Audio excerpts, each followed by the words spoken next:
Well, that was quick. No charge. Help me out here. Did I dream it? Or did I have $1,600,000 on my desk in cash?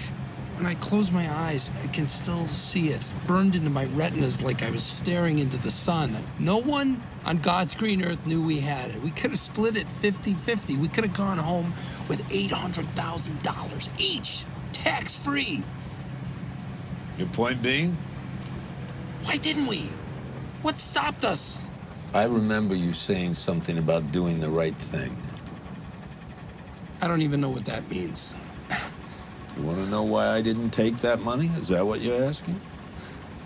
Yeah, that's what I'm asking. Me personally, I was hired to do a job. I did it. It's as far as it goes. Yeah. Well, I know what stopped me. And you know what? It's never stopping me again.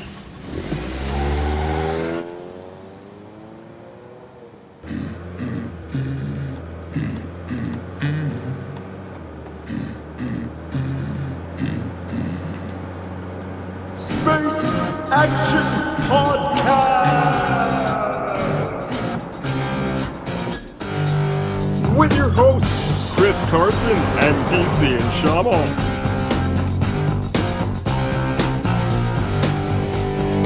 Welcome to Space Action Podcast, a division of Space Action Heroes, a webcomic you can find at spaceactionheroes.com. I'm DC and Shama. I'm Chris Carson. Oh shit, bitch, we're back in the old house. Woo! After a couple weeks away. It's been a while. It's been a while. Feel like we haven't seen each other in years. It's been a bit, man. It's been 2-3 weeks. It's been so long, I'm back to having two functional arms. Yeah, the last time I saw you, you had a cast. And that's my sexy splint.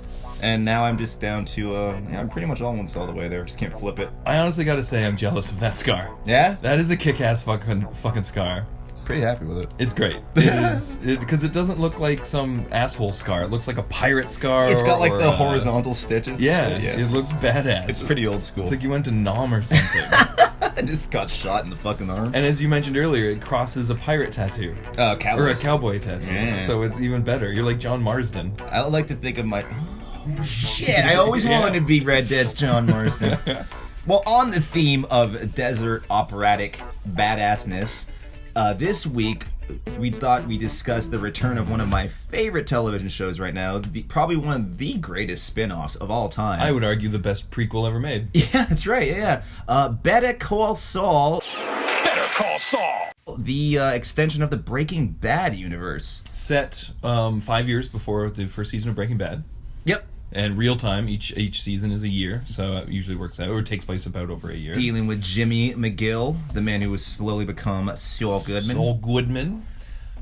This episode will be coming out after episode 2 airs, but we've just watched episode 1 of season 4. Which was fucking Which is phenomenal. Actually, if I could jump right into the intro to that. I love the innocuousness of Saul's, because every season starts with a flash forward to post Breaking Bad Saul.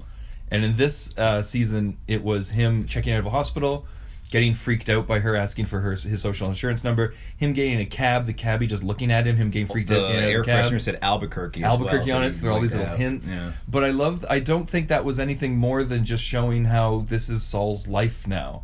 Like, he's so terrified that innocuous moments are just the most suspenseful thing. A cabbie looks at him, so he goes, oh. I wish I could have claim that, like, I wish I said this earlier, because I've been saying this for literal years now, ever since the start of this show, but now there is definitive proof.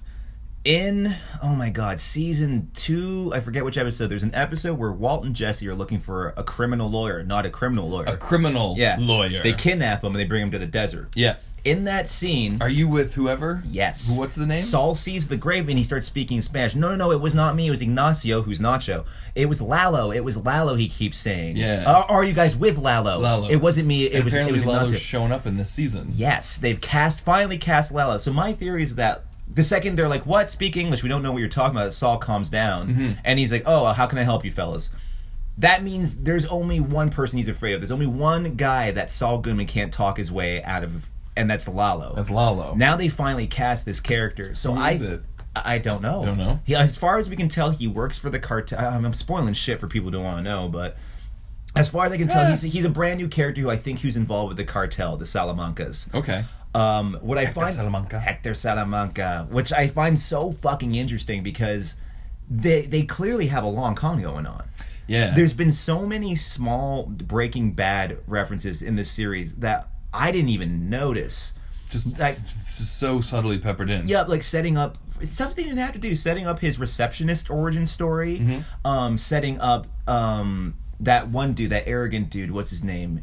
He's the one. He's just a side character. Walt takes the windshield wiper, sticks it in his gas tank, and blows up his car. Oh, right, because he's an arrogant asshole. Yeah, that dude made a comeback in the first season. Did he? Yeah, I'm trying to remember. There's now. a scene where him and Kim are Saul and Kim are in Jimmy and Kim, I should say, are in a bar, and they've been conning people, I think, for a bit now. And then Jimmy starts talking about, look at this guy here. I bet you we could really take him down. And Kim gives him this look. Oh, that's when you see shadows of Saul there. Yes. Like, and his voice even goes down. Yeah, and Kim looks at him like, who is this? Because this is literally a new human being. And that's like, just they must have a board of just like, who do we have in our inventory? We pepper in, yeah. And it's working so fucking well now. Well, there's a theory that nothing's been confirmed, but they think because the kid who plays Jesse Pinkman has lost all his weight, he's back to looking like first season Jesse. Oh, so they're wondering, is he going to show up in Breaking Bad or in Better Call Saul as a cameo or something? Who knows? Well, the one thing that caught my interest in this first episode of this season, just to recap, fucking his brother Chuck. Dead, which killed himself. Which actually, I have a whole point about that. I can't believe they fucking did that. Like, because I remember reading an article after the finale affirming that he died, and I thought they were going to leave it open ended until now. But no, just dead. They're like, he's dead, which I thought was so fucking fascinating. I think because it's just. Oh, sorry. I was just going to say, like, such a powerful character. You were sure he was going to make it to the end of the series. I think it's the only way left for him to win the argument with Jimmy was to speak, like, because I think it got to the point where he realized that, like, Jimmy is Saul, and the only thing keeping him from being Saul is his brother. He wants to do right by his brother, and that's why I feel like in this premiere, the second that he when the business partner at the end of the episode says, "Oh, it's my fault," and he's like, "Well, that's a cross you're gonna have to bear." Gets up, starts whistling. That's Saul was born. That's Saul was born because that moment, dude, is one of the best. It was brilliant. Oh, it's so well. It took me a second, but when they cut to Kim and she again gives him that look, like, who the fuck is this? Oh, and you realize like he's just putting on a facade. Yeah, that's Saul Goodman coming out. You're like, oh no, he's slipping away from his humanity. I almost see it the other way because I think he's lost the facade of being a good guy because his brother's gone now. What does he have to be? Who does he have to do right by now? He's Kim. I would say Kim is his anchor. His whole life was his brother. And now, because every time they showed him as being a younger person back in the first season, he was always a scumbag. Right. And then his brother would be like, "Don't be a scumbag. I'll do right by you. I'll do right by you." That's a good point. And then it almost feels like Chuck realized the only thing keeping him from being what I know he is me. It almost felt like Chuck's final move was to sacrifice his king in a game of chess, kill himself to prove to the world that Jimmy is the scumbag he thinks he is. I saw his suicide as more of like just like he was out of everything. They took his insurance from the company. His brother had outed him as like almost a fraud. Had a huge relapse. Massive relapse. I just thought it was more so him being like, there's no place for me anymore in this. My brother's turned his back on me. My company's turned its back on me. He turned his back on his brother because the final scene between them is Jimmy being like, "We're okay, right? We're brothers," and he says to him straight up, "It's like you never really mattered to me." Right. And then he just walks away, and that. Do you think he was being legit in that scene, or no? I think every move Chuck made was calculated to hurt him. He was a game of chess with Chuck. Yeah. And he always just wanted to win. He always wanted to prove that Jimmy, as a lawyer, was like a monkey with a machine gun. Chimp with a machine gun. Right. And that he was ultimately a scumbag. Because even in that final scene between them, he's like, "I would respect you more if you just admitted you're a scumbag. Right. If you just like ran with it, because then that's who you are. Stop pretending you're something you're not." Gotcha. So it's I don't know if they're going to explore more why he killed himself, but it's vague enough that it's open to interpretation. Yeah. I kind of saw it one way, you saw it the other. Yeah. There's no real definitive answer. I love Michael. I'm a giant Spinal Tap nerd. David St. Hubbins is one of my favorite, and just seeing him in that role, polar opposite this cold, dry, calculating, almost like a supervillain. There's a moment I love in the last season where he walks into Hamlin, and everyone has to put their cell phones in a bucket, and they're like, "Kill the lights," and the lights go dark, and you just see Chuck's silhouette walking in, and you're like, "Oh my god, he's like a supervillain." Like it's this, but that show's not sparing on unique, strong, menacing characters. No, yeah. Like they've got lots of them, so it's a loss. But I mean, it just kind of shifts the perspective, I guess, onto Gus and what. And Yeah, Mike's up to. it's really making it more dovetail into Breaking Bad. Yep. I think that's because the ratings were never great, so I think that's very intentional. They're like, we have to get out of this slow burn lawyer business and start getting into some real criminal activity. Well, I also, if I'm not mistaken, I think Netflix picked it up too. I don't think it's AMC anymore. it is. It is? Pretty sure. Because this episode ended with the opening credits, and it said a Netflix original series. Say what? See, Yeah. my sister said the same thing. Hold Yeah. on, maybe I'm wrong. That was the credit. But what I know. So wait, that means were there commercial breaks in that episode? I don't know. Oh my god! And it didn't premiere on Netflix, at least in Canada. Yeah, so exactly. maybe it's maybe AMC said we're not going to pick up the tab for the full season. Maybe Netflix kind of came in as a And also sometimes they do stuff where they'll air it and then it goes on Netflix like immediately. But it's weird that the credit was there. It was straight up a Netflix original series. Boom! Right at the end of the credits. Interesting. But I think my favorite Chuck moment that really defines Chuck was, do you remember the flashback to when they were at the hospital when their mother was dying? Yeah. And then Jimmy leaves the room and she asks for Jimmy, and then she dies, and Chuck says she didn't say anything before she died. He's just so full of embittered rage that no matter what he does, they like his little brother better. Everyone does. Everyone does. I think and that's what I think is so great about Chuck is that, like, especially in the first 2 seasons, he's so isolated. Like, Yeah. he has no... He's lost his wife. He's lost his wife. He has no friends. Like, his business partners, but he doesn't have friends. And I thought that was such a fascinating thing of, like, what a compliment to Jimmy McGill, like, to Saul Goodman, this charismatic dude who can literally make friends with anyone, having this brother who's better at the job, but like, not good at life. has none of those qualities. Oh, for sure. And of like that would cause that. It's very Shakespearean of just like the eye. It feels almost like I was gonna say fucking Hamlet. Like you got Oh yeah, definitely. like this like the resentment of this kid who this prince who has for no fucking real everything. reason other than your own psychology, his own inability to just be okay with who he is, Yeah. and how he is in the world. He's so resentful, and then all Jimmy wants is to show him that he's as good as Chuck. Yeah. Jimmy just wants Chuck to respect him. It's so ultimately sad. I think it's last season it almost didn't come back because the ratings weren't great. So season 3 was almost the final season. It was close there for a while, and now they've officially renewed it for season 5, and that's the final season. So they're good. They're good to bring it home. But can you imagine if it had ended with just Chuck killing himself? Chuck killing himself, and then the final flash forward would have been Jimmy just passing out at the Cinnabon, which could have been like a stroke. His heart attack. It could have been his death. I like that it ended up. That was his Chuck moment, though. Yeah. There's nothing wrong with him. He just made himself pass out because Right. he's so panicky. Right. So that was his little Chuck moment. I also in that episode, they really love their hospital montages in that show. They Whether really it's do. Walt getting chemo or Chuck going to the hospital. Yeah. Like, Just the sounds they use. The sound design makes you cringe. that show, man, what I love the most about that show is as someone as like a visual artist who has an obsessive need for detail, their attention to just turning the minutia into something broad. Just watching Mike Ehrmantraut do shit to jazz music, I could do an hour of that. You don't need to explain to me what's going on. What I love about that show, you'll watch 20 minutes of something and there's no explanation or payoff. And it all comes together. And when it does, it's amazing. It all solidifies. And in this episode specifically was Ehrmantraut. What's his first name? Mike. Mike wanted to be the security advisor. He wanted to do the job he was hired to do. By pure virtue of the fact that montage starts with a dad helping his kid with the bike. 2 characters we've never seen. And from a far shot, you're like, wait, is that Walter White? Well, for like a brief second. I thought it was the kid that fucking Jesse Plemons shot who gets Oh, the trip. okay. I was Yeah. like, is that why they're giving him so much screen time? I'm like, no, that kid's got to be like 30 now. Yeah. So I love that show for just It makes you think. It makes your brain have to work. And that's what I like about it. It shows between, whether it's Kim or Jimmy or Walt, these characters are so devoted and so insanely in their worlds that like you don't question their what do you call it? Their moral compass or like their ambition at all. You know who they are. And that makes you respect them. You're like, I would not have the fortitude to do any of this shit. No. Oh my god. And Mike's great. Mike has been. It's going to be a shame though.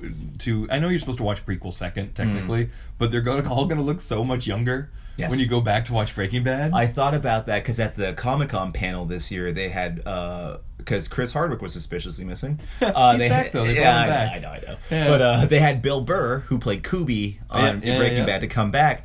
And I was like, please tell me Kubi's coming back. They brought Huel back. Yeah. They brought back his secretary. I'm like, how awesome would it be if Kubi came back and they're like, what's with the hair? He's like, Or they just got a really awkward wig on. Yes! Like Bill Burr wearing a toupee would be amazing. We got it. I know. Yeah, keep an eye out. If Bill Burr grows his hair back for any reason, then you're going to know. He's bald, though. I mean, he'd have to get one of those like horseshoe pieces. He'd have to, but then maybe he'll just grow up the sides to make it easier for the makeup department. I would love to see him back. He was great on that show. Because he was officially one of Saul's guys. He's one of Saul's guys. Yeah, he's the one. Huel. Yeah. Because he's the one who gets Ted to sign the checks. He's the one who parks the dump truck on the rails during. He's the one who goes and does the health inspection. One of my favorite scenes for the car wash with eyebrows. Yeah, and like Skyler's feeding him the lines. Yeah. But I'm wondering if being a prequel, my only problem, like as much as I love Mike, is that everyone has so much distance to go. Mm-hmm. Like even Gus has to ascend to like this kingpin. Like he's kind of just they only have 2 seasons left to do it. Only 2 seasons.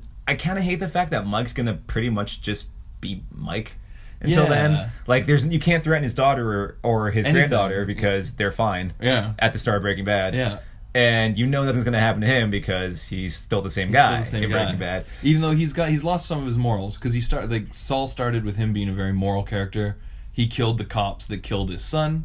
And easily my favorite episode of both series. It's amazing, that whole scene. Because you don't know what the fuck's happening. Again, you're just like, you have to just learn with the scene as it's happening. And he pulls the Clint Eastwood from for a few dollars more. He acts all drunk. They throw him in the back, and then he just gets up with the gun. You're like, But then now we've seen him slip into really immoral territory again to help out his daughter-in-law and granddaughter. All these characters, man. What I love about him, Nacho, Jimmy, they're all doing it for family. Walters is a little bit more perverted. Him was really self-centered. It was very self-centered. And he was pretending he was like for the family. But what I like about this show, especially for fucking Nacho.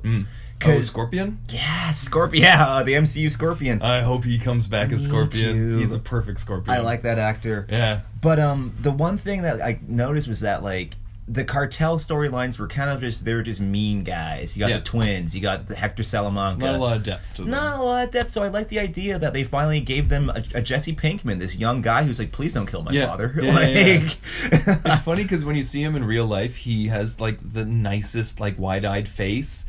You're like, oh, you were such a good actor because you seem like such a fucking like scary asshole. How about what's his in the show? I can never say his name. Giancarlo Esposito. Gus. Gus, yeah. Like that guy, my introduction to him was The Usual Suspects. That was one of my favorite movies. He's in The Usual Suspects? He's the one I haven't smoking seen that in so long. He's the one smoking the cigar who goes to see the Hungarian guy. He's like, Kaiser Soze. He's like, yeah, he's awake. He's talking like a Thai hooker. Okay. Yeah. And it's honestly been probably a decade since I watched I gotta rewatch that. Good luck watching it now. Oh, because it's Spacey. And directed by Bryan Singer. So, and they're not even defensible. They're not like a James Gunn where you can go, fuck you, that's a smear job. Exactly. They're like, oh no, they're horrible. They pulled a Roman Polanski and they're MIA. So it's like that's one of my favorite movies, and it's a hard one to watch now. That's interesting. I didn't even think that Bryan Singer and I wonder if they. Well, I'm not going to go there. Yeah, I know. I'm thinking the same thing. I'm not going to say it either. I'm not going to go there. But let's just talk about how awesome James Gunn is, though. He's great. Yeah, as a little side, because it's been a while since we've seen each other, but like, in terms of like geniuses creating these universes that resonate with people so well, that guy does not deserve this shit. Gunn? Yeah. Oh, I tweeted about this the other day. It's great because my actual official Chris Carson Twitter has about 6 tweets in 10 years. But I was on our Space Action Heroes Twitter, and there was someone who wrote something about Dave Bautista defending him is just disgusting, and he's a child pornographer, whatever. And so I wrote a diatribe back on my personal one because I don't want to associate it with Space Action Heroes. Yeah. And the most likes I've ever gotten, it's up to like 400 or something.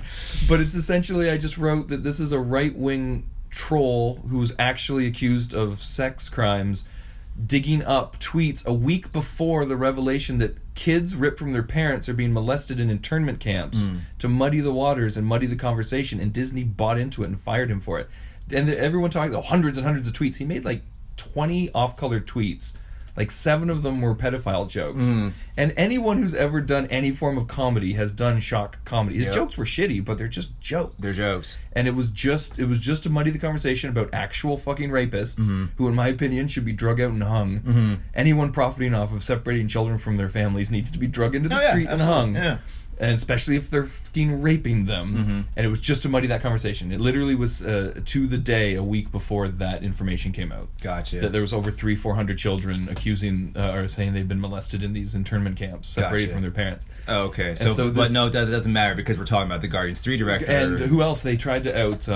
Who else was it? It was Patton Oswalt. Patton Oswalt they tried to. Which is, I'm sorry, Patton Oswalt seems like one of the most transparent human beings on the planet. He is. I'm like, and really? if you look back, he's made some pedo jokes. Yeah. Every comedian has made a pedo joke at some point. I can't think of a single one that hasn't. Yeah, like I mean, like be disgusted by them or think they're funny doesn't matter because they're jokes about it, not saying it's funny. Ricky Gervais put it really well once, where he's like, "I would never tell a pedophile joke to a known pedophile. Like, you're gonna love this, right? No, we're all agreeing that this is something This is horrible, and we're laughing about it. We're making a commentary. We can't address that. We can't start a dialogue until we acknowledge, like, dude, we all disagree with this. You know? James Gunn's jokes were lame. They were as bad. Shit. They were bad jokes, but they were shock jokes. They were just straight up Howard Stern style shock jokes. The thing that bums me out the most about all of it is he apologized for them. Disney accepted when they it, happened. and still he gets fired. Yeah. So I'm like, so what the fuck's the point of the apology anymore? It doesn't matter. I think we should get back into this during our George Orwell podcast because this is very much controlling the proletariat. A teaser for a future podcast. But back to Saul. Saul Goodman. Where do you see it going, man? I feel like that's one thing I love about that show is they're really good at writing themselves into corners and then getting out of it. Yeah, you have no idea where it's going to go. Well, it's just going to be Kim's got to leave him. Yep. He's got to become. I honestly do think that he is now unleashed. He's done caring about his brother. He's done trying to do good by his brother. Now knowing that the next season's the last one, I would agree with you. Yeah, and he's just going to be like, why did I waste the first 40 years of my life trying to do good and not? And again, like Walter White, not doing what I'm amazing at, which is ripping people off, lying to them, getting money. That is his bad. He's breaking. He's true. And so I think he's done with Jimmy. I think Saul was born, and we're going to see now just the slow it's going to be growth so of Saul. tragic. I'm really disappointed. There's something Bob Odenkirk keeps saying over and over again, which disappoints me. Where he's like, "I spent 3 years creating a multidimensional character, and now I have to become a scumbag," and he's saying it negatively.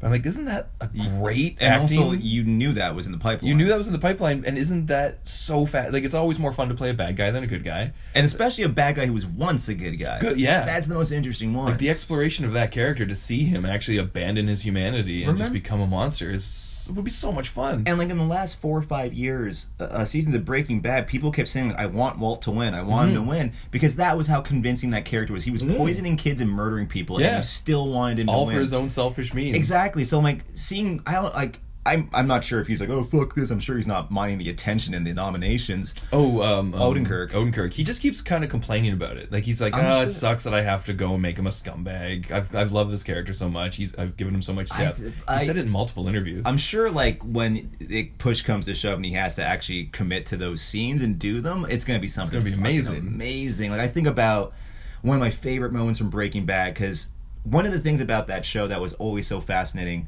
the first season I love because it starts with a bang, and then it's those two guys trying to clean up that bang. The first half of the second season, they're like, we're never doing that again. And then the seduction of the money and comes back. They slowly get back into it. And then the last 2 seasons is when things snowball. Yes, and that was the part I always like watching Goodfellas or any crime like Rise to Power story. The downfall's coming. Yeah, watching Walter White sobbingly confess to it. Remember that scene when he's talking to Skyler, the police above the phone? Yeah. So he has to pretend like Skyler had nothing to get her out of trouble.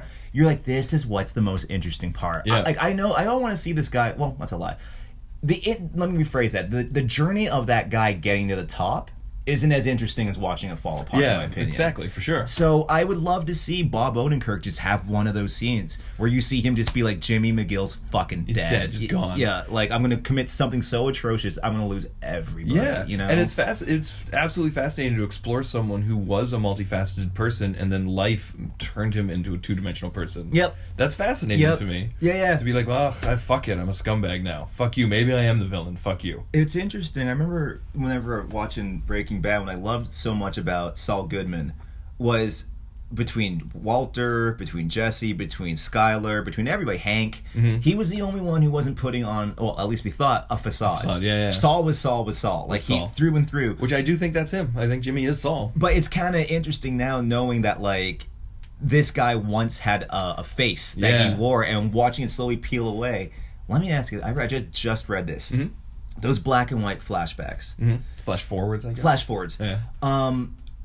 I think like a lot of people assume this is post Breaking Bad. He says he's going to go to Omaha and work at a Cinnabon. He's even got the same. They in one of the you know how AMC does the Talking Dead in the Better Call Saul when they talked about how they used the same prop of his photo ID from the second last episode of Breaking Bad when the dude from Jackie Brown was sending. It's the same prop. Oh, that's too. They have the same prop master for both shows. Wait, what's the same prop? His ID. When she asked, "Can I see your ID?" It's the same thing. Their attention to detail in that It's so perfect. It's insane. Anyway, it's sorry. fucking insane. So I read a theory recently that that is happening in the interim where Walter White's up in the hills. Oh, you think it's like right after? That's the theory. He's lost a lot of hair though. See, and also the mustache kind of throws me off. So my theory, like, I think that's just a little bit more wishful thinking on behalf of the fans that Bryan Cranston's going to show up in the last 2 seasons. Yeah, he's not. But why the fuck would Walt come out of hiding To go hang out with Jimmy, and then what? He goes back into hiding, or is that on his way to fucking save?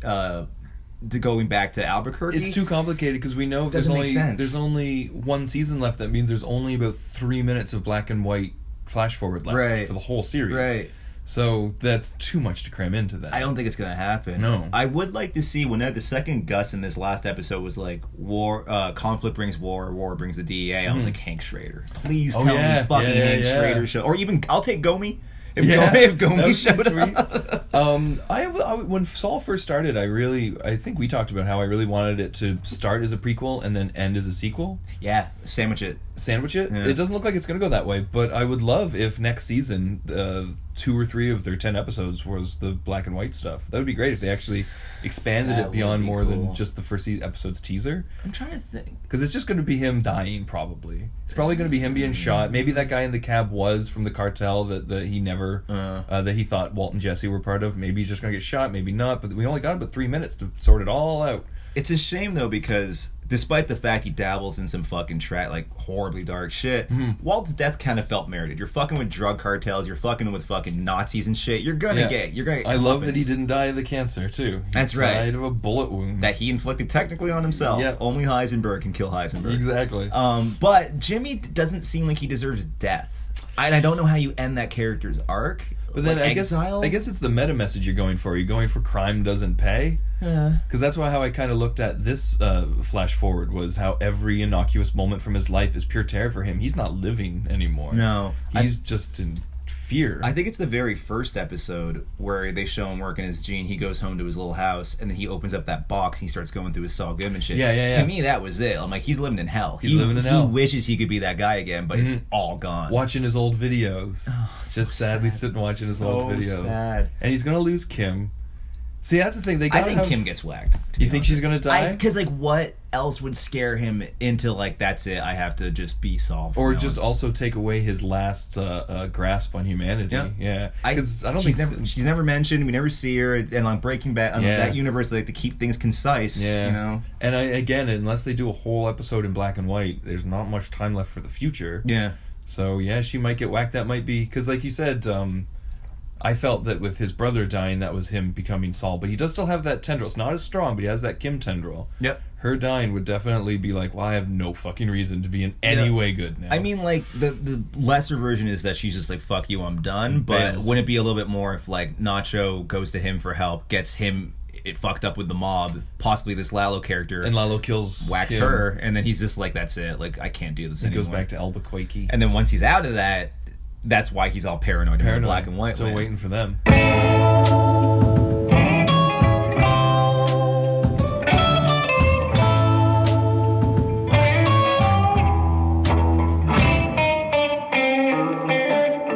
That dude's fucking art. Bob Odenkirk to me, I was not a hardcore Mr. Show guy. Oh, I was a hardcore Mr. Show guy. But I definitely knew him on News Radio. I remember there's one. Is he on News Radio? Huh? He's on News Radio? There's an episode you gotta watch. It's Dave Foley's 30th birthday. So his old barbershop quartet shows up because they made this pact back in college that if we aren't married by 30, well, and so like fucking one of them cancels their wedding just to be there and shit. Just to go to it. That's amazing. And the barbershop quartet's made up of David Cross, Brian Posehn, and Bob Odenkirk. Oh yeah, yeah. So it's the they four just of that. got the Mr. Show guys. Fucking hilarious. It's one of my favorite episodes. That's crazy. They didn't get the kids in the hall to come be the I quartet, wonder if that was an original idea. and they just couldn't do it. Yeah, because this was in mid-90s, so I'm not sure what the climate was like in that group. Yeah, I don't know. Yeah, they had a lot of strife. They had to along fall the around road, for a little didn't bit. they? Yeah, so I don't know. Maybe they... Because that would make a lot more sense. That would have been crazy. There's a parallel universe out there where that happened. You know there is. I mean, Nelson Mandela is still alive and or died way long ago. That's right. And I'm trying to think. Kevin McDonald shows up at one point, but yeah, I don't think any of the other guys do. I haven't seen them in so long. What's I think that? the last I've actually visually seen the kids in the hall was Death Comes to Town. Which kind of sucked. I never saw it. Wasn't great. They did a reunion show about tour. two years ago. But yeah, I don't know. For Odenkirk, it's kind of interesting. Like, think about it. Of all those dudes, he was one and the same. Imagine one of them being nominated for like Scott Thompson for Best Dramatic Actor. Yeah. You're like, what? And then equally amazing, but not nearly as depthful, was Cross becoming Tobias Funke, which is pretty great. That's true. But it's just straight up comedy, though. There's no depth to Tobias Funke. It is an interesting choice for him because I'm a fan of his comedy, and he's Cross? he's just such an embittered dick. Oh, yeah. Like, I've heard him on podcasts, and he's straight up just passive aggressive, like mean as fuck. He is. So He is nasty. Oh yeah, and just seeing him play like this airheaded, all like loving, this G shucks kind of guy is fucking really It's great. funny. He needs Bob Odenkirk because there was a making of the Mr. Show reunion that came out for it was just with Bob and David for Netflix. Yes. I loved that series, blew my mind. But the behind the scenes stuff, you see David Cross is so pissy and so angry, and the only person who can be like, shut up, David, is Bob Odenkirk. Makes sense. The only person he listens to is Bob Odenkirk. That makes perfect It's great. sense. They need each other. Yeah, that makes perfect sense. Because also, that's what I like about Odenkirk. I was watching Conan had the whole cast of Breaking Bad at Comic-Con for a 10-year anniversary. And he's down there with his fedora on. He's quite the stern actor now. He's like Emmy-nominated actor. Oh, right. Bob He Odenkirk. wears that fedora all over the place now, doesn't he? Oh, he's definitely balding. I think he got plugs, and maybe the plugs aren't covering taking it up. Yeah. Because he was a lot balder in Breaking Bad than he is in Better Call Saul. Yeah, no, I noticed it in that scene where he's feeding the fish, and that swoop, I was a little out of control. Oh, yeah. But He's been balding since Mr. Show. Yeah. Sorry. Yeah. Yeah. Oh, yeah. I can just feel him, like, being, I want to be taken seriously. Like, I played this character for 10 years now. Yeah, like, now it's coming up on that. Come on. How long did goddamn Kelsey Grammer play fucking Frasier? Oh, right. You know what I'm saying? Like, how long is he going to keep playing? That's coming back. There's a Frasier revival series coming out. It's kind of sucks now, though, because Frasier is always like, A, that's horrible, but B, it's like Frasier was always a very intellectual person, and now we know Kelsey Grammer is just a right-wing asshole. So we're like, oh, that's kind of taints the territory of having a snooty left-wing psychiatrist. I was a Cheers fan as a kid, which is weird to think of a tiny brown 3-year-old who was in love with Ted Danson. I thought Sam Malone was the coolest guy ever. I never really watched Cheers. I love Cheers as a kid. It was weird, man. You and Barry should do a Cheers podcast. He loves Cheers. I could fucking do that. Yeah. But having said that, man, I never really gave a shit about Dr. Fraser Crane. So whenever the show came out, I remember my dad watched it all the time.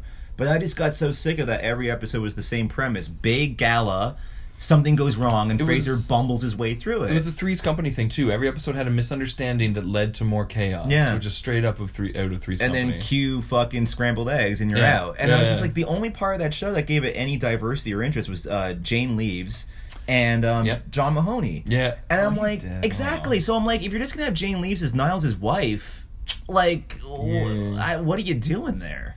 Yeah, I don't know why. I think it's just going to be Frasier and no one else. Are they going to pull a full reboot, or do you think they're going to get back? You know, it'll be a smart move. Just do him and Roz as a radio show. Like, just do it in the station. Because with today's climate, just the amount of shit going on the radio show, True. That would be interesting. Well, the final episode, he left again. He pulled it because he moved to Seattle after Cheers, and then the final episode of Frasier, he moved to a new city. He was like, I'm getting a fresh start, I'm getting away from it all. Because that show got so fucking network TV. Yes, it did. It ended with like 2 weddings and a birth, I think. I remember that now. And then Frasier was like, I'm out. I don't have any babies or wives, so I'm going to go somewhere new. So I wonder if it'll be picking up wherever he ended up. Like, I don't know. Because there's only so far you can go with a character who's just like, oh, I'm much better than you, and it's just like, oh, fuck off. Yeah, it's like a Chuck Lorre show where it's like Big Bang Theory and 2.5 Men are the same fucking show, but it's nerds and like sex offenders. Yeah. But it's the same. It's the same setup, the same jokes, the same shit. It's like they're saying Enterprise or Tits, but it's the same fucking show. I just love the mashup idea of Charlie Sheen on fucking Big Bang Theory just talking about tits, and they're like, good lord, this doesn't work at all. Yeah. But like Odenkirk is coming up on that territory where it's just like he's consistently been that good in that character, but play two very different iterations of for it, sure. You know? Like, it's weird. I went back and watched the first episode again after I watched the new episode, and he had the full Saul voice in the first episode of Better Call Saul. The kind of gruff voice, and now it's just gone. He's just Bob Odenkirk. So I wonder when he's going to start. It's going to be weird to watch the whole thing. Because it's going to be like, oh, you started off as the character you were from Breaking Bad, but then you became Bob Odenkirk, and then you kind of went back to being the character you were from Breaking Bad. Because you need to start Breaking Bad. So it's going to be, you're still playing him the way you knew how to play him, but then you play him different, but then you got to play him that way again, and it's going to be very odd. It kind of reminds me of the reverse.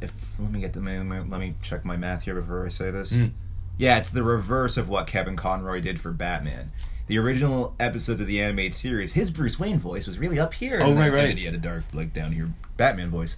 But the best was as the show went on, he was just like, fuck it, Bruce Wayne sounds like Batman, I don't Bruce care Wayne anymore. it was after, because it was Batman the Animated Series, and that did, 3 seasons? Yep, and then the new Batman Adventures. The Adventures of Batman and Robin. Yeah. And that's when Bruce Wayne no longer had a voice. He just kind of became fucking Batman through and through. He lost his gold bat symbol, just became the black bat, got the brown belt. Yeah. They actually were able to put guns and blood in that series too. They upped. Yeah, I have the DVDs. They made it a little bit more edgier, a little more violent. and they stylized that's when the Joker's eyes became lost black. his pupils.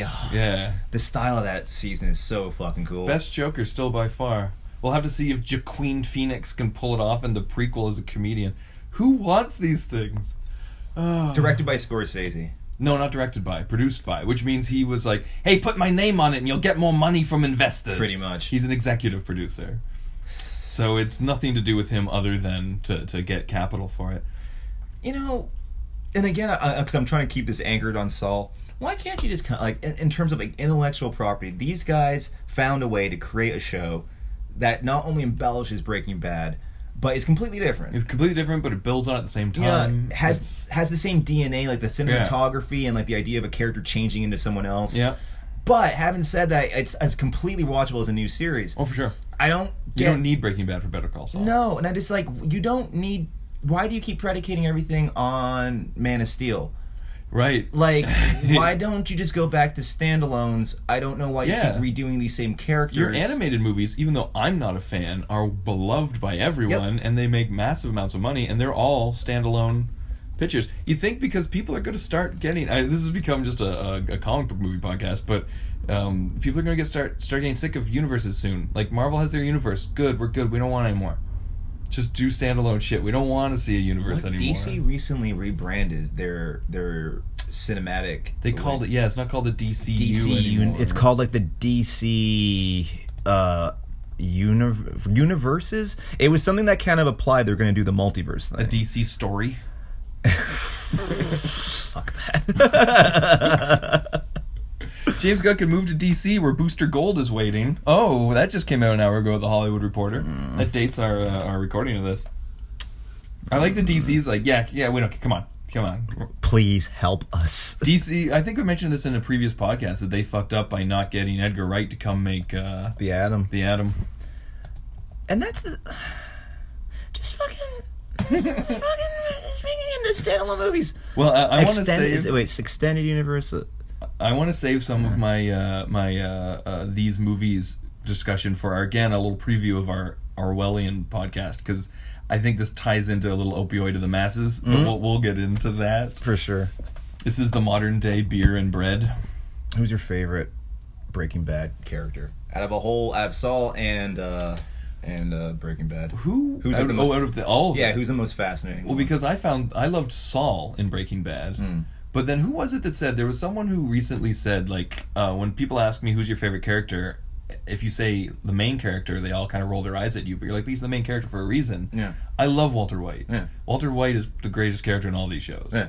like hands down. I'll agree with that. But, I mean, he's not my personal favorite, but like he's easily like top 3 so strongest amazing characters. But I love Saul. I was really that's why I was so excited when I heard they were doing a Saul prequel. I was like, Yeah. oh fuck yeah, Yeah. Like that's the guy I want to see do shit. He's great. I heard a story that apparently after the first scene he filmed on the first day, one of the crew just yelled out, "I want to work on the sequel," and like that was it. Like they started developing That was Better right Call there. Saul. Yeah. I gotta go with Mike. Even though Mike's really 2-dimensional, I like Boba Fett's. I Yeah. like really quiet Yeah. characters who just do really cool, mean shit.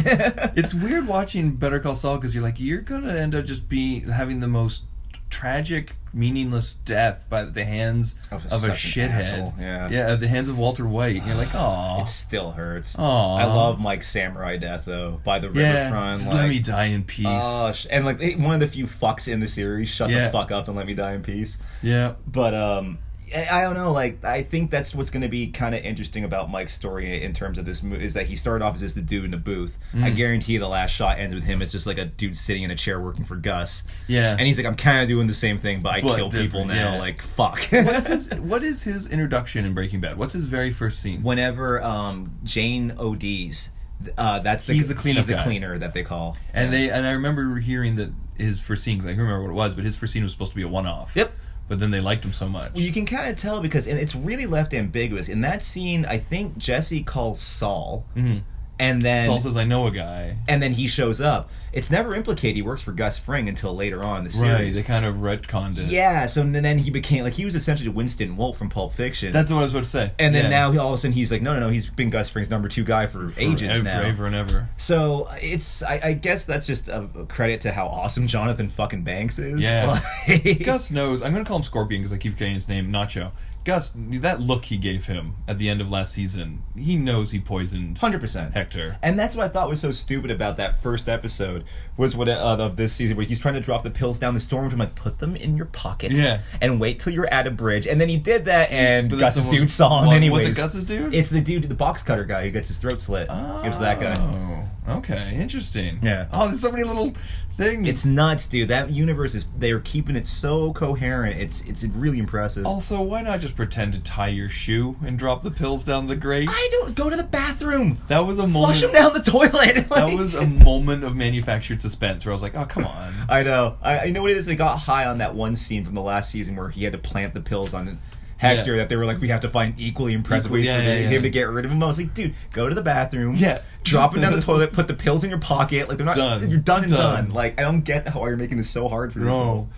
It was because it was great because the flash forward black and white scene had manufactured suspense that worked beautifully, and so I think why it's a great scene, but it's not up to the quality of the manufactured suspense from the flash forward of Yeah. him trying to get rid of the pills. Yeah. So it was a little more underwhelming. Maybe they're that's just- a minor complaint. I think they're just really trying to drive home like how terrified this dude is of Gus Oh, yeah. Fring. Like they're shifting all the attention to like. It's like Leo in The Departed.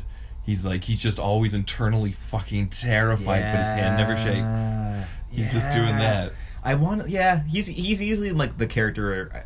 That's another strong one considering he's only been in so many episodes. I think he's in 4 in the first season. Oh, yeah? he's That's not it? in a ton. Because he blackmails Saul to get the money from the couple. That's right. It was so wacky in the first season, looking back now, like a rich couple hiding in a tent. It doesn't make a ton of sense. No. There was a retrospective. On Vanity Fair did one where it's the guy who plays. Again, a credit to the actor because he seems like a cool dude in real life, but he's such a prick on the show. The guy who works for Hamlin, the blonde dude. Oh, yeah. Just because his performance is like that Aryan What wet is dream. his name? Come on, what's his name? We 2 should know seconds. this. It's like Victor or... His performance is so goddamn good. No, but he's like, great. But like you fucking hate him. But that's the thing. He's Howard. Like Howard. He's like Chuck, where you hate him, and like in the first season you hate him, but then the second season you're like, oh, I understand you now. I don't hate you as much. And then by even like him confessing to Jimmy that he was so guilt-ridden over thinking he killed his brother, I'm like, oh, you're not a bad guy. But the second they pull up to You're the so house, he's scummy. just sitting there, like, because he shows up Yeah. to the. There's a really weird shot where he shows up to the field and we pan up to him. Next time we see him, he's sitting outside Jimmy's house. Yeah. And right away, I was like, I feel so sorry for this guy. He feels immense guilt. He can't look Jimmy in the fucking eye, you know? Like, I love there's no real bad guys. It's just everyone is good in ways and bad in ways. He's just a scummy business guy. Yeah. But he's a good... It is weird that he didn't have anyone else to talk to other than Jimmy. Well, like Chuck, he has no one. I guess he doesn't have a wife, he doesn't have kids, he doesn't have a anyone in his family or life, anything. man.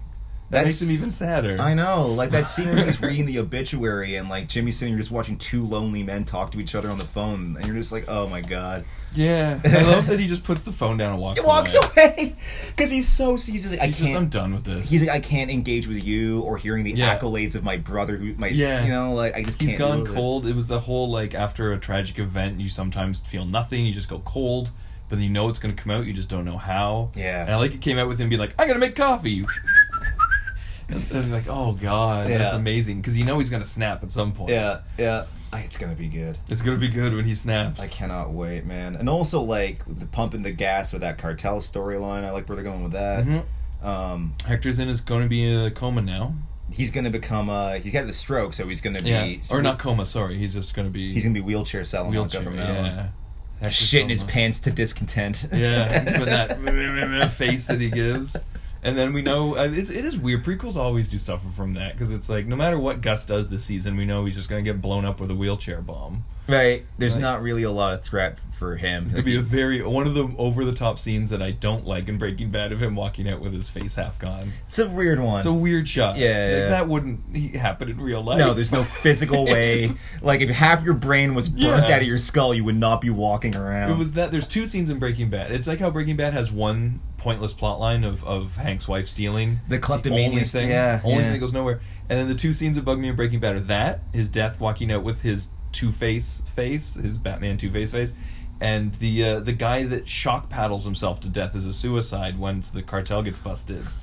I remember that was one of the first things I ever saw from Breaking Bad, and I was like, I'm never watching this show. What the fuck is this? My favorite part of that scene is because he's at like some sort of chicken. He's tasting new flavors. And then the dip. fucking German dude, the kick-ass kitchen, like that got that delivery. It sticks in my head. But you're right. It's followed by one of the dumbest on-screen suicides ever. Yeah, just shock yourself with resuscitation paddles. You're like, wait, what? Just jump out a fucking window. I remember because I had no interest in Breaking Bad, and Barry showed me some scenes from it to try and get my interest peaked, and that was one of the scenes. And afterwards, I don't know, but I was like, I'm never watching this show now. There's zero main characters in it. And out of context makes no sense. Yeah, it was like part of a clip of stuff. So I don't know whoever decided to put it in there in the montage. But that took because of that scene. It took me a while to actually get on board with Breaking Bad. You tried to get me in this show, sir. You have failed. You failed miserably. Hey, I really want you to get into Star Wars. Check out The Phantom Menace. So this character, man, he's gonna blow your mind. He's like a frog, but he walks upright. He's amazing. The shit he says is hilarious. The actor playing him didn't come out so well from the backlash, but you know, I'll controversially say it is a self-reflective moment when someone says, I want you to play a character that is basically an animated version of like a 1930s black caricature.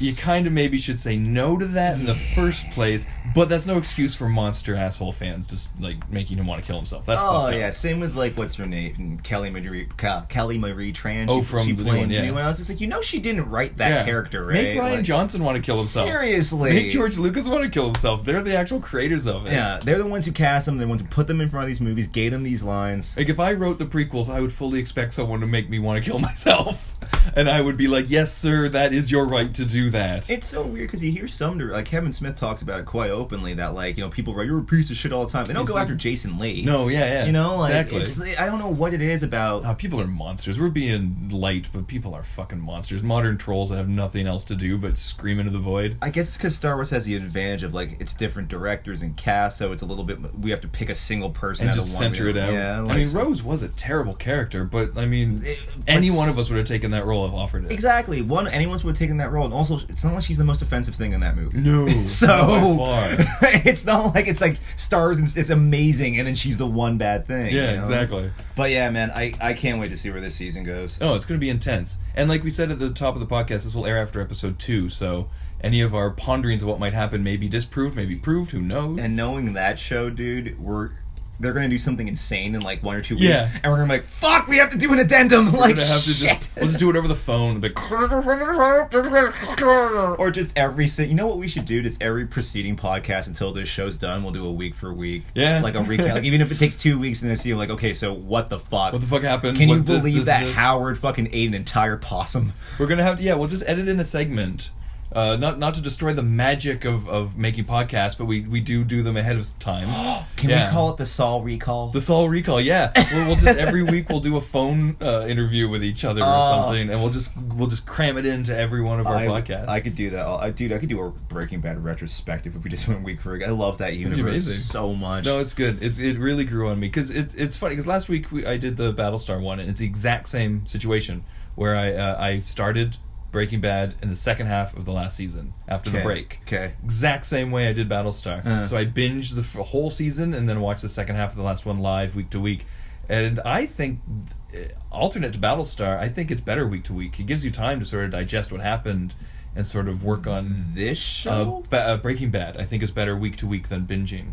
I would agree with that. I think you need a little because it's a lot slower. Yeah, it's a lot more paced out, and you need time to sort of digest. It's like Twin Peaks; you need time to digest it. Also, I feel like Battlestar has a lot of filler ball episodes. You can just get through, and it's so quick. Yeah, too. Battlestar's pacing is insane. Yes, really fast. But like Breaking Bad, the universe isn't the same after every episode. Right? You're like, oh, that's irreversible damage. Yeah. So like you need time to process it. Just like Walt let her choke to death on her own vomit. Like fuck. You need time to sort of let your own brain deconstruct what happened because it's so full of subliminal imagery. We didn't even get into the color palettes. The subliminal color palette, man. Yeah. Like my favorite, of the last episode was the orange fish in the blue tank with Jimmy in the background. Yeah. Because the thing that they love the most on that show is color contrast. They love taking two polar opposite. Purple always represented theft, I think. Purple was usually greed or corruption and for then, Marie and Walt eventually. Green represented Walt. What was some of the other? Yellow is the law. Was it obvious that red was death? If you saw red, you knew someone was going to die. Red's usually death. Okay. But I love to go to that level of production design. To have each color represent a different emotional state. It's so good. It's brilliant. Saul does the same thing. And the cinematography, the thing I love about that movie is that they shoot it like a spaghetti western. Yeah. They'll put the camera right down on the ground. And if the show itself isn't a credit of how blessed that universe is, one of my favorite shots is Walt has to go out for a drop, and as he's driving out to the drop, Skylar texts him that her water broke and the baby's coming. He's freaking out, so he's tearing through his trunk trying at this random abandoned motel. So they set the camera up like 50 feet away on the ground. And I don't know how they fucking did, but Bryan Cranston chucks this car tire and it rolls right into the camera. Is that like the pizza on the roof? Exactly, like the pizza on the roof. You're just like, God loves this show. Yeah. I don't know, whatever higher power exists, they love this universe. Or that was a day they all wanted to kill themselves because they did 150 takes. I heard it was the first one. Oh yeah? The pizza definitely. I don't know about the tire. But the pizza definitely was the first one and only take. That's like I'm gonna stroke my own luck ego right now because when I did a short film back in film school called The Adventures of Jesse and Chris, there's a scene where we threw a frisbee and it's supposed to hit Bigfoot on the back of the head and make him fall down a ravine. There's more to that story, but that's the whole show. I think the sketch is online, so you can find it there. But first take, threw the frisbee, hit the guy in the back of the head. I was like, oh, we got it. Neat, great, cool. I love shit like that where it's just it just works out. Yeah, totally. But yeah, man, fucking Better Call Saul. I mean, I'm not breaking any new ground, not saying anything new. This show is one of my favorites. Yep, amazing. I would agree, one of my favorites as well. I'm just looking at the cast name. Michael Mondo is Nacho. Can't wait to see what happens to that dude. Rhea Seehorn is Kim. I love her. It's gonna be good. It's gonna be good. It's gonna be sad when it's over.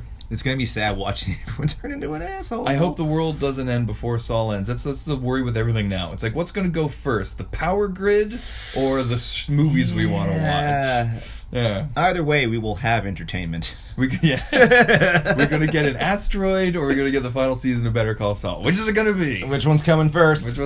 All right, guys. Thanks for listening. Tune in next week. Well, I don't know what we have in the pipeline. Is it? Next week's probably going to be. We're coming up is a Deep Space Nine 25th anniversary retrospective, which I'm going to be doing with my friend Matt, because you haven't seen Deep Space Nine. I have not. You got one coming up in the pipeline with your buddy. Got a couple in the can, yeah. And then I think the next one's probably after this one is going to be 1984, aka the documentary of 2018. Yeah, that's probably going to be next. So. Enjoy that. Woo! All right, guys, have a good week. And check us out at spaceactionheroes.com.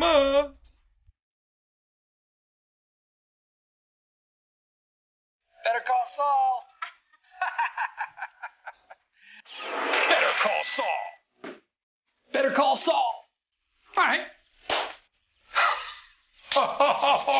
Well, here goes nothing. I'm a lawyer. Even drug dealers need lawyers, right? You two suck at peddling meth, especially drug dealers. Clearly, his taste in women is the same as his taste in lawyers, only the very best, with just the right amount of dirty. There's no honor among thieves, except for us, of course. You two want to go stick your wangs in a hornet's nest. It's a free country, but how come I always got to get sloppy seconds, huh? And then goes up to the penitentiary and gets his rectum resized about yay big.